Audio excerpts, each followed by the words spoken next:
Thank you so much, Chris, for sitting with me for this much anticipated philosophical discussion. I'm hoping we can explore a few things today regarding the situation in Gaza and Palestine more broadly. And one would be to try as much as possible to make philosophical sense of what's happening in Gaza, and of course, Palestine more broadly, and what the moral evil committed by Israel specifically reveals about human beings, and collectively what we might be able to do about that in a way that's principled and just. So I thought I'd first start off by asking you, what is the kind of language, do you believe, that's philosophically appropriate to even begin to make sense of the evil that we're seeing right now in Gaza? Everything Israel does is defined by the fact that it is a settler colonial state.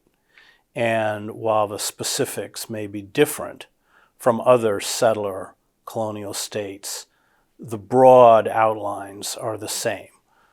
So you can look at the British in India, the British in Kenya, the French in Algeria. The trajectory is very similar. You have, and largely in the case of Israel, which was also, of course, true in Algeria or true in Kenya or true in India, you have a foreign entity that occupies land where indigenous inhabitants have been living for centuries, millennia even. And in order to justify that from the very inception, you have to lie. You create a narrative of justification that is completely specious and untrue. And that's, of course, exactly what happened in Israel. They attempted to claim, this was Joan Peters and others, that there was no Palestinian identity, that the land was largely vacant. This, of course, was incorrect. There is an immediate demonization of the indigenous inhabitants. They're kind of subhuman, they're barbarian, they're certainly less in terms of their value, they're less than the colonists. And we talk about settlers, these are colonists, that's who they are. So initially you try all sorts of subterfuges to make your settler colonial project work. Violence is always a part of it, but at the beginning you attempt to buy land, you attempt to mollify a certain segment of the indigenous population to work as collaborators. That has actually worked less well in Palestine, historic Palestine, than it did in places like India, where you raise the Indian army. A lot of them, I think 40% of them were Sikhs, which are about 2% of the Indian population. The British were quite successful in raising a colonial police force in Kenya. That never really worked in Palestine, but that was the idea of Oslo, that they would bring Yasser Arafat, Fatah, the PLO back, and they would function as a colonial police force. It didn't work at all in Gaza. It has worked, but not very well in the West Bank. That's essentially what Mahmoud Abbas does. But eventually, the other attempts or all of the less coercive attempts to control the population fail, and it becomes naked force, naked violence of an escalating degree. And that's precisely what we saw through repeated assaults against Gaza. I don't like to call it a war. The Palestinians do not have mechanized units or tanks or planes or a navy or even real command and control. It's an asymmetrical force, but is no match for the industrial weapons that Israel is able to array against them. But you have escalating assaults that have now culminated in full-blown genocide. And connected to your point on naked force, You make this very pointed insight in your piece I just wanted to cite. I believe you published last December, entitled "The Evil That Israel Does is the Evil Israel Gets." And in it, you say the only language left, and this is verbatim, left, is the language of death. It is how Israel speaks to the Palestinians. It is how the Palestinians are forced to speak back. So I'm wondering if you can expound on that and also perhaps comment on this seeming reluctance on the part of the Western media to even address that. Well, so Israel's intent, and we know from private correspondence by Ben Gurion and others, the intent was always to cleanse historic Palestine.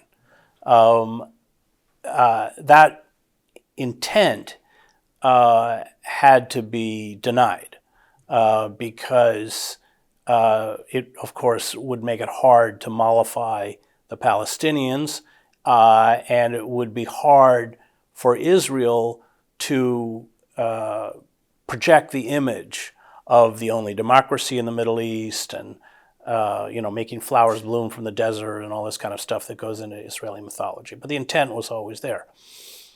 So you reached a point, I think Oslo was really the moment that the Palestinians realized that there would never be a peaceful solution, that Israel was not, Oslo, for viewers who don't know, in essence was going to allow Fatah or the PLO to run.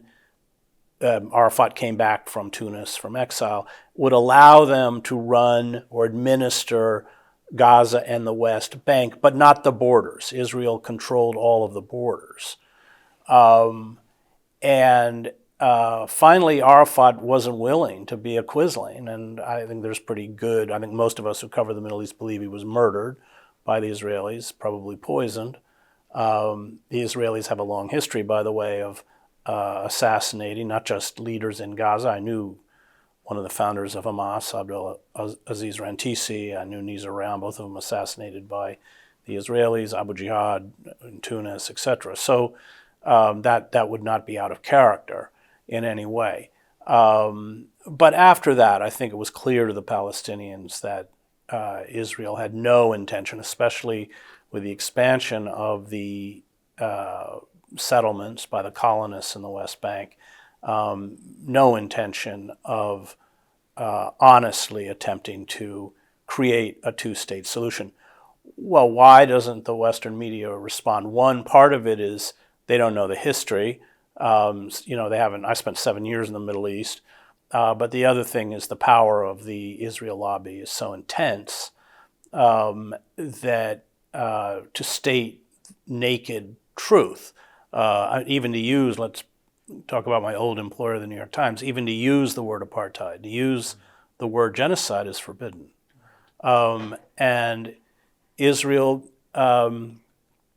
has quite a large propaganda machine. Many of the people within that machine are quite well versed in American media and how it works. They speak fluent English. The Palestinians don't have. It's always been a problem with the Palestinians. I mean, going back decades, is that they lacked an understanding of Western systems of power and how they worked. And this was always a huge advantage on the part of the Zionists, the old Zionists, people like Ben Gurion, Golda Meir, Abba Eban, who I knew. They came out of Abba Eban went to Oxford. He spoke better English than I did. So they were very astute at how to manipulate Western governments. But, you will still hear to this day that the Palestinians forfeited a deal on Oslo. It was never an acceptable deal. Most of the residents in Gaza are the descendants of refugees, so the right of return is key. The idea that any so-called Palestinian state would not control its own borders means that, in essence, it's under siege, whether it's a very draconian siege, which happened, of course, in Gaza after the election of Hamas, or whether it's slightly less draconian siege in the West Bank, but they're still under siege. And to your point earlier, certainly what we're seeing play itself out so violently is colonialism. And we hear similar political language to describe what's happening in Gaza right now. But I'm wondering, as a philosopher, morally, what you believe is the principal reason that states such as Israel become so morally corrupt, and not only that, just so seemingly unrepentant for this needless suffering that they're inflicting. Well, because in order to maintain a settler colonial project, it requires that you dehumanize those who are being colonized. It requires that you build vicious, militarized forces of occupation. It requires that you crush all dissent, and of course, eventually you crush internal dissent among your own, which has been happening in Israel. It requires that on a daily basis you instill fear and terror in the hearts of the subject population. This is what Israel calls deterrence, which is just massive use of firepower to kill indiscriminately. And that has an incredibly corrupting influence on the society itself. It empowers the worst elements of the society, the military, the security forces, the secret police, and they kind of metastasize within the society until they run it. So, I mean, what we have seen now in Israel is a shift from liberal Zionism, although I don't think liberal Zionism was any less violent to the Palestinians than religious Zionism, but it's been replaced now by this religious messianic Zionism, which is in some ways, it's better because they're more open about the genocide that they want to commit. I mean, the plethora of Israeli statements that come from Israeli leaders on, slaughtering everyone in Gaza, they've been that would have not happened under liberal Zionism. They would have been more careful about what they said. So it is a very corrosive process. And again, you can go back and look at the effects of it upon the French in Algeria or the British in Kenya. It's the same. Especially when the indigenous inhabitants seek to use violence against you, then it's the savagery is almost beyond belief. I was in Sarajevo during the war, and we were surrounded by the Serbs. We were being shelled with maybe 300 to 400 shells a day. That resulted in about 4 to 5 dead a day and about 24 wounded a day. Well, you have to juxtapose that with Gaza, where you have hundreds of wounded and dead a day, just to, again, highlight the scale of the kind of carpet bombing and shelling that's taking place. Gaza is a tiny place. It's only 20 miles long and 5 miles wide. Everything has been decimated. There are no universities are gone. Almost the entire healthcare system has been destroyed. There's no clean water, et cetera, et cetera. So, and that's what happens in the end with settler colonial projects, including our own in the United States. What did we do after the Battle of the Little Bighorn, when Sitting Bull and Crazy Horse and the others wiped out the 7th Cavalry? It was just completely scorched earth until I think it was 1890, where at Wounded Knee, and they're setting up Gatling guns. They're setting up machine guns to mow down indigenous people they may have had arms, but they weren't. There was no conflict. They just mowed them down. So that's what happens. I mean, the difference is settler colonial projects can work when you eradicate the indigenous population. We eradicated about 90% of indigenous Americans. That can't happen in Israel because you have such a large number of Palestinians in the diaspora. I may have the numbers a little mixed up, but I think it's about 5.6 million roughly in the West Bank and Gaza, and if I remember correctly, it's like 9 million in the diaspora. But anyway, it isn't going to work, but that is the intent. The intent is to create a humanitarian crisis of such catastrophic proportions in Gaza that the only choice is death or deportation. That's what Israel is doing. Will that happen? I don't know. But that's clearly the intent. And that's what settler colonial projects do. And you mentioned before liberal Zionism and whether you're sure that actually exists. Is that philosophically a contradiction of terms to you? Well, it is, but it certainly did exist because there was a battle between the Jabotinsky and the Herut and these, but Jabotinsky was praised by Mussolini as a fascist. I think he called him a good fascist. The Herut party, which Bibi Netanyahu's father was a member, I think a founding member of, and they came out of a lot of the Jewish terrorist groups that attacked both the British and the Palestinians, but they called for the complete ethnic cleansing of Palestine. I was in Jerusalem when Rabbi Meir Kahane, this very right-wing, racist rabbi, founded the Koch Party. Well, the liberal Zionists banned the Koch Party from running in elections. And what we're seeing now in Israel, these are the heirs of Kahane, heirs of the Koch Party. So liberal Zionism was always oxymoronic in a sense that you can't maintain a settler colonial project and claim to espouse liberal values, but it's quite effective in seducing the West. And that's really was its main benefit for Israel. They could speak in the language of democracy and human rights, etc., even at the very moment they were running an apartheid state. Thankfully, if I can use that word, because this should have happened earlier, the uprisings that we're seeing in support of Palestine globally. So there is that support, there's that growing solidarity, but there's this issue of governments, especially in the West, not intervening enough.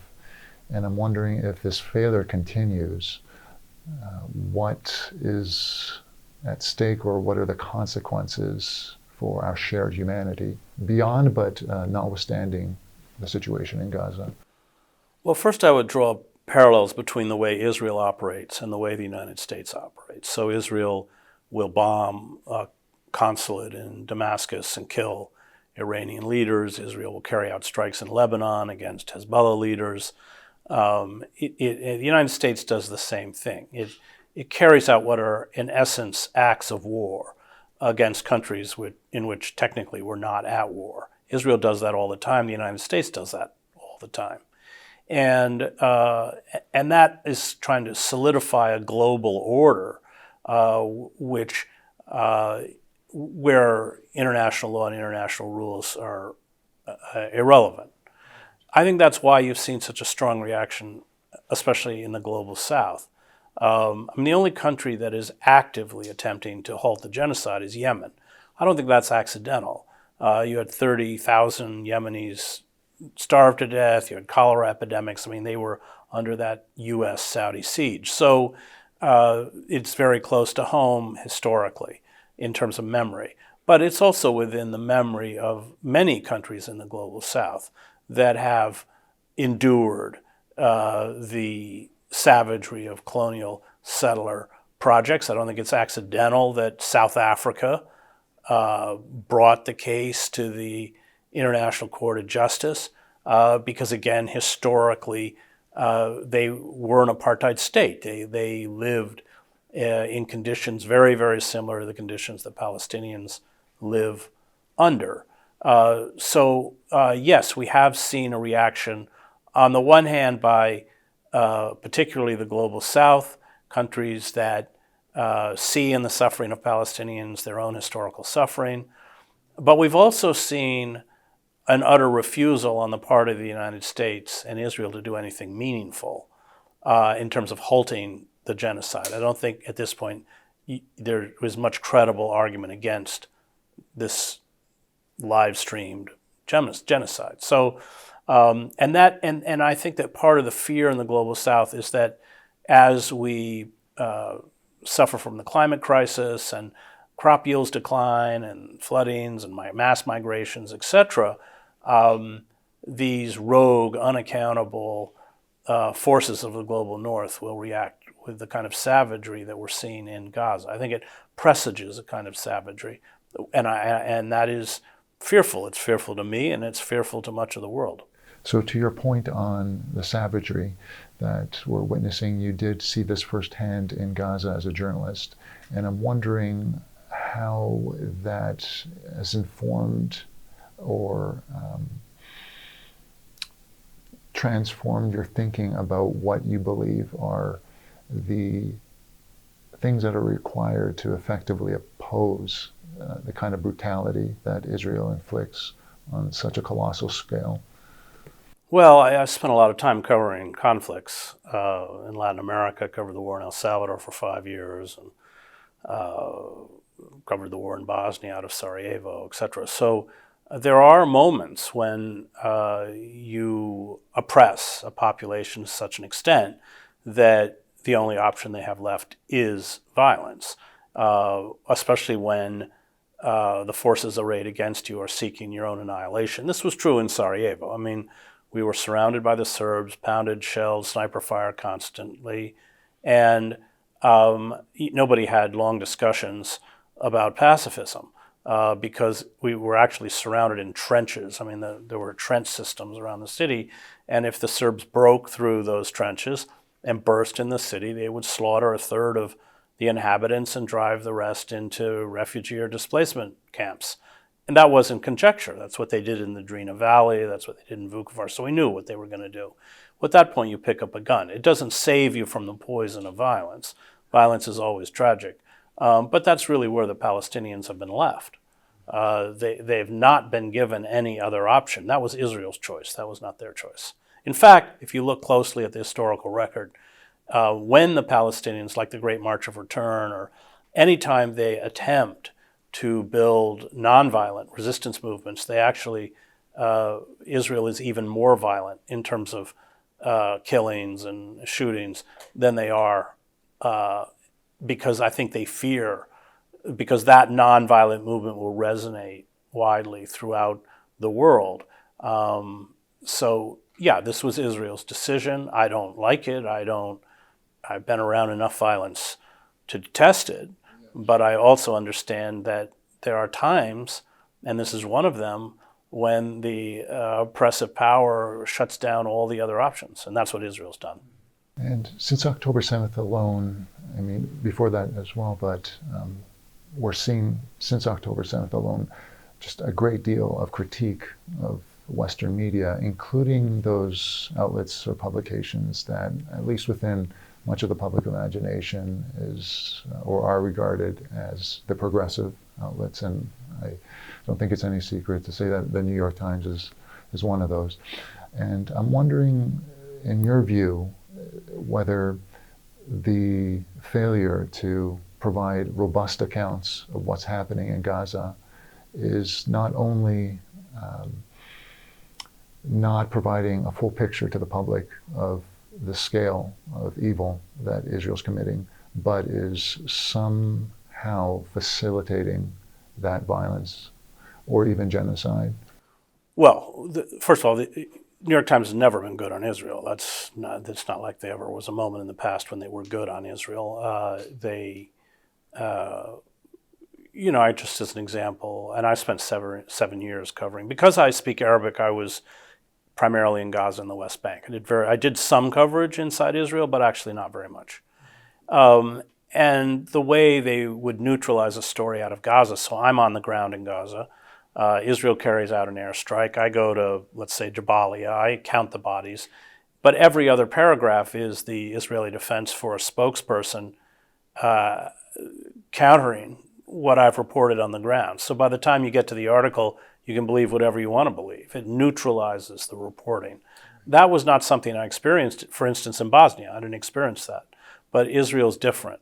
They replay October 7th endlessly. I'm not in any way taking away the tragedy and even atrocities that were committed, without question. But it becomes a way to justify the genocide. And of course, they invent these salacious stories, beheaded babies and women who were raped except they weren't raped. I mean, it's just on and on and on, as a way to turn, or at least publicly attempt to turn the Palestinians into subhumans, into animals, into barbarians. And they do that, again, to justify the attacks on hospitals and schools and mosques by claiming that Hamas uses Palestinians as human shields, therefore they have a right to carry out a siege against Al Shifa. I mean, so it's unfortunately, that is all that those narratives are picked up by the press, and let's never forget that the Israelis have blocked foreign journalists from going into Gaza, and they have mounted a very aggressive campaign to target and assassinate Palestinian journalists, including Turkish. Somebody who was working for Turkish television lost their leg. So, but that's all part of an attempt to essentially shut down the counter narrative, and so that they can dominate it.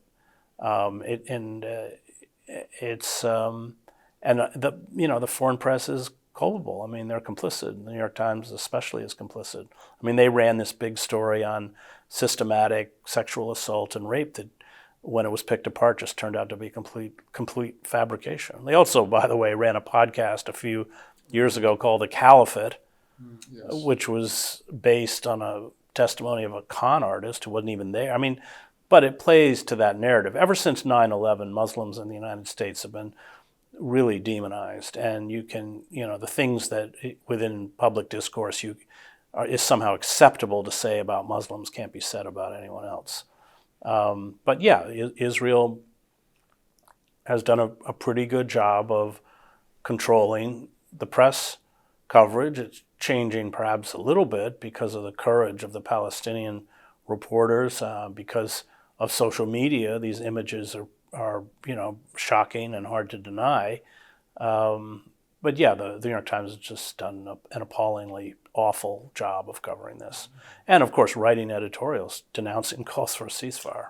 On the one hand, you have what seems like part of the establishment that has invested itself in covering social justice movements in many cases, but on this one issue, it's the total opposite.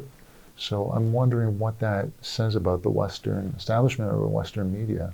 Well, so I wouldn't describe the New York Times as progressive. I would describe it as liberal. Okay.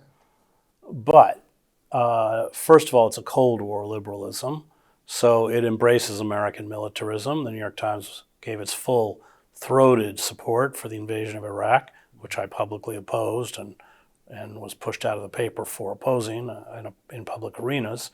It's cheerled the war in Ukraine, Libya, Afghanistan, everywhere else. So it's very much works as a propaganda arm of American militarism.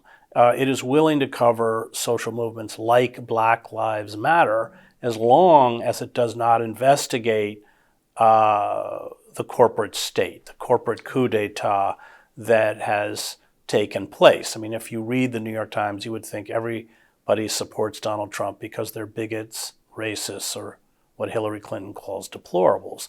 Not because since 1996, this is when records started being kept, 30 million American workers have lost their jobs in mass layoffs. That's the engine behind Trump. I know because I've written books and reported on it. But they won't go there because they're advertisers. They depend on those advertisers. They are essentially organs that refuse to look at the gross distortions within the American economy and the political system that have been caused by corporations and this billionaire class, private equity firms, etc. So they are quite happy or willing to write about race, but not from an economic perspective, solely from a social perspective.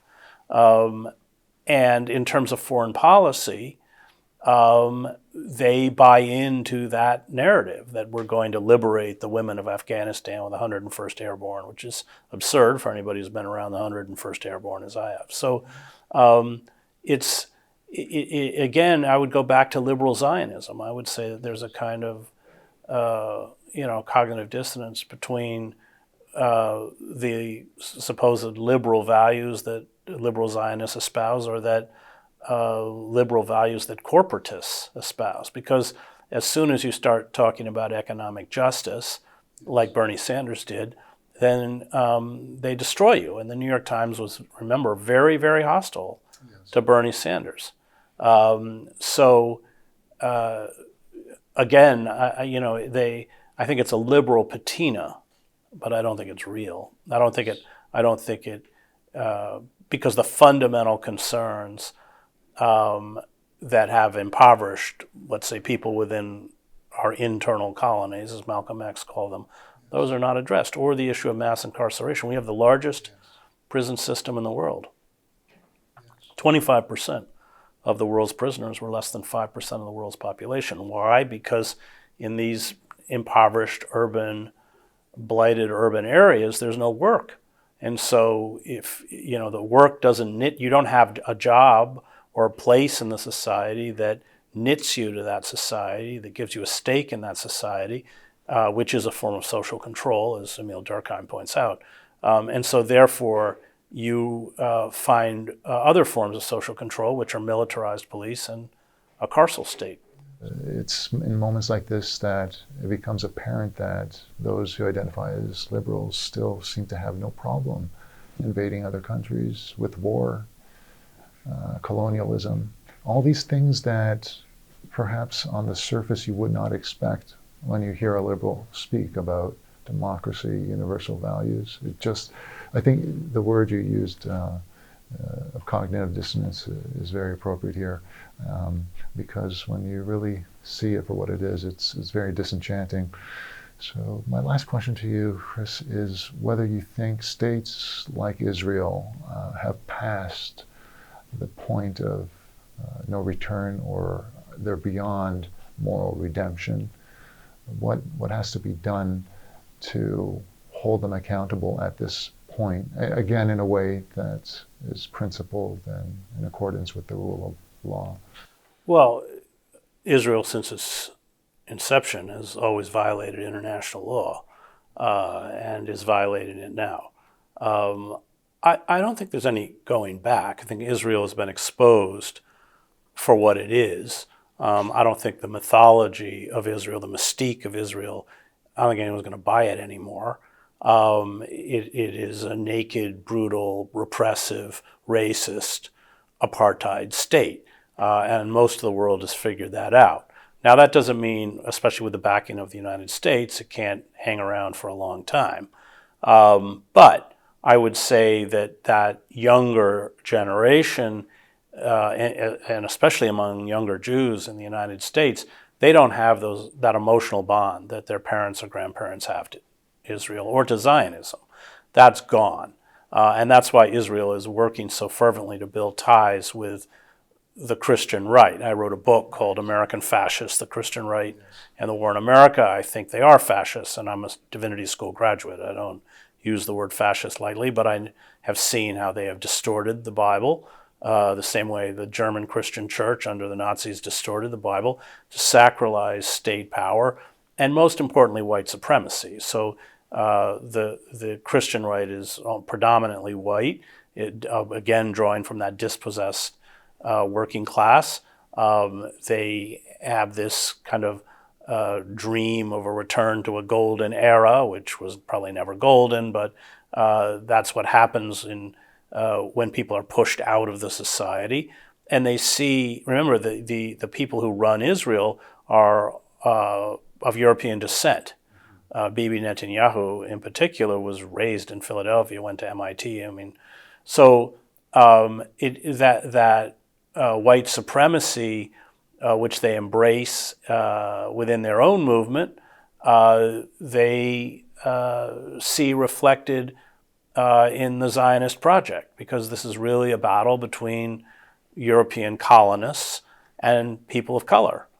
So where is it going? I think in the long term, I mean, the moment the United States refuses to back Israel, it's going to have a very hard time surviving. And this is one of the tragedies of the genocide. I think it's up to 68% now of munitions to sustain this genocide come from the United States and are pouring in. Well, Biden is not going to change that because the Israel lobby is very powerful in the United States and he doesn't want to alienate it. But yeah, once the United States begins to back away, which may take a generation, it's going to be harder and harder for Israel to sustain itself. Thank you so much, Chris, for this illuminating discussion and for putting everything into such important philosophical and historical context. I'm wondering if there's any final observations or insights you'd like to share. No, I mean, I'm very involved in the boycott, divestment, sanction movement. I think we have to employ the same techniques that we use to isolate the apartheid regime in South Africa, to isolate and sanction the apartheid regime in Israel.